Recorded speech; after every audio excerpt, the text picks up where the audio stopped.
के सभी संविदा कर्मियों, खासकर चतुर्थ श्रेणी और सफाई कर्मचारियों को न्यूनतम मानदेय देने की गारंटी देने का ऐलान किया। बाबा साहेब डॉक्टर भीमराव अंबेडकर के महापरिनिर्वाण दिवस पर आयोजित कार्यक्रम में मुख्यमंत्री योगी ने कहा कि ये व्यवस्था अगले 1 से 2 महीने में लागू होगी। जी हां, गौरतलब है कि योगी सरकार आउटसोर्स सेवा नियम का गठन पहले ही कर चुकी है। योगी सरकार का दावा है कि ये कदम वंचित वर्गों को उनका हक दिलाते हुए रोजगार में निष्पक्षता और सुरक्षा के साथ ही सुशासन का नया मॉडल बनाने में मदद करेंगे। रिपोर्ट देखिए। जो चतुर्थ श्रेणी के कर्मचारी हैं, न्यूनतम मानदेय देने की गारंटी सरकार उसको उपलब्ध करवा देगी। सीएम योगी ने दिया संविदा कर्मियों को उपहार, न्यूनतम मानदेय देने की गारंटी देगी योगी सरकार। 1 से 2 महीने के अंदर लगेगी फैसले पर मोहर। योगी सरकार के फैसले से सुविधा होगी बेहतर। उत्तर प्रदेश के मुख्यमंत्री योगी आदित्यनाथ ने संविदा पर काम करने वाले प्रदेश के चतुर्थ श्रेणी कर्मचारियों के लिए एक बार फिर बड़ा ऐलान किया है। मुख्यमंत्री योगी आदित्यनाथ ने संविदा कर्मियों को न्यूनतम मानदेय देने की गारंटी की घोषणा की है। लखनऊ में भारत रत्न बाबा साहेब डॉक्टर भीमराव अंबेडकर के महापरिनिर्वाण दिवस पर आयोजित कार्यक्रम में मुख्यमंत्री योगी आदित्यनाथ ने संविदा कर्मियों को ये बड़ी सौगात दी है। मुख्यमंत्री योगी आदित्यनाथ ने प्रदेश के सभी संविदा कर्मचारियों को भरोसा दिलाया कि हर चतुर्थ श्रेणी के कर्मचारियों, सफाई कर्मचारियों और हर संविदा कर्मचारियों को न्यूनतम मानदेय देने की गारंटी उपलब्ध करवाई जाएगी। उन्होंने बताया कि अगले 1 से 2 महीने के अंदर ये व्यवस्था लागू कर दी जाएगी। प्रधानमंत्री मोदी जी के नेतृत्व में नया भारत अपने महापुरुषों पर गौरव की अनुभूति करता है, उन्हें सम्मान देता है। पंचतीर्थ के निर्माण का कार्यक्रम हो या अनुसूचित जाति, जनजाति और पिछड़ी जाति के छात्रों को मिलने वाली स्कॉलरशिप और अन्य सुविधाएं, ये उसी क्रम का हिस्सा है। अभी यहाँ पे कार्यक्रम के संयोजक श्री डॉक्टर लालजी प्रसाद निर्मल जी कुछ बातें कह रहे थे। उनके द्वारा कहा जा रहा था कि जो चतुर्थ श्रेणी के कर्मचारी हैं या संविदा के कर्मचारी हैं, सफाई कर्मचारी हैं, उनको उचित मानदेय मिले। हमारी सरकार ने तय कर लिया है। हमारी सरकार ने तय कर लिया। उसके लिए हमने एक कॉरपोरेशन का गठन भी कर लिया है और मुझे लगता है कि अगले 1-2 महीनों के अंदर ही ये सुनिश्चित हो जाएगा कि हर चतुर्थ श्रेणी के कर्मचारी को, हर सफाई कर्मचारी को, हर संविदा के कर्मचारी को न्यूनतम मानदेय देने की गारंटी सरकार उसको उपलब्ध करवा देगी। मुख्यमंत्री योगी आदित्यनाथ लगातार ये बात दोहराते हैं कि वंचितों और शोषितों को उनका पूरा हक दिया जाएगा।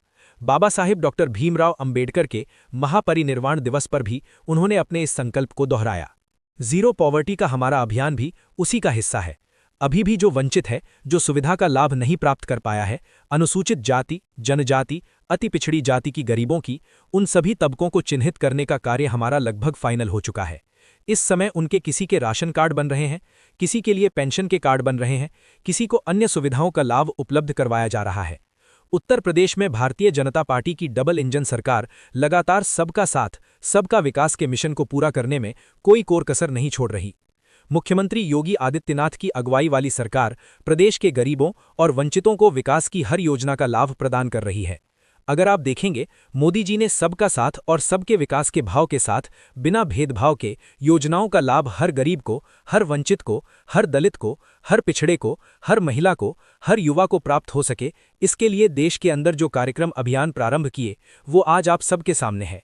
गरीब को राशन की सुविधा का लाभ हो, वंचित को मकान की सुविधा का लाभ हो, हर गरीब के घर में शौचालय के निर्माण का कार्य हो, समाज की मुख्य धारा के साथ जुड़ करके जिस अभियान को आगे बढ़ाने का, स्वास्थ्य की बेहतरीन सुविधा हर गरीब को प्राप्त हो सके, इसके लिए चलाए जाने वाले अभियान का हिस्सा हो। घरौनी के माध्यम से जहां पर आपका घर है वहां का मालिकाना अधिकार उपलब्ध करवाने का कार्य हो। ये उसी समता, न्याय और बंधुता का हिस्सा है जो बाबा साहेब भीमराव अंबेडकर ने संविधान की प्रस्तावना में भारतवासियों के सामने प्रस्तुत किया था। गौरतलब है कि योगी सरकार ने संविदा कर्मचारियों के हित में पहले भी कई ऐतिहासिक कदम उठाए हैं। इसी साल सितंबर में हुई कैबिनेट बैठक में योगी सरकार ने कई बड़े फैसले लिए हैं, जिनके मुताबिक उत्तर प्रदेश आउटसोर्स सेवा निगम लिमिटेड का गठन किया गया। आउटसोर्सिंग एजेंसियों का चयन सीधे विभाग नहीं करेंगे। निगम जेम पोर्टल के जरिए निष्पक्ष और पारदर्शी चयन करेगा। कर्मचारियों का मानदेय 16 से 26,000 रुपये प्रतिमाह निर्धारित। आउटसोर्स कर्मचारियों से महीने में 26 दिन सेवा ली जा सकेगी। संविदा कर्मचारी 3 वर्षों के लिए अपनी सेवाएं दे सकेंगे। कर्मचारियों का वेतन 1 से 5 तारीख तक सीधे बैंक खाते में जाएगा। ईपीएफ और ईएसआई अंशदान सीधे कर्मचारियों के खाते में जाएगा। आरक्षित वर्ग को नियमों के मुताबिक आरक्षण का लाभ मिलेगा। महिलाओं को मैटरनिटी लीव का भी अधिकार दिया जाएगा। कर्मचारियों की कार्यक्षमता बढ़ाने के लिए ट्रेनिंग दी जाएगी। सफाई कर्मचारियों को आयुष्मान भारत कार्ड की सुविधा दी जाएगी। योगी सरकार का मानना है कि इस निर्णय से हर कर्मचारियों को उसका पूरा हक मिल सकेगा और उसका भविष्य भी सुरक्षित रहेगा। ये निर्णय न केवल लाखों युवाओं को बेहतर अवसर देगा, बल्कि प्रदेश में रोजगार और सुशासन का नया मॉडल भी स्थापित करेगा।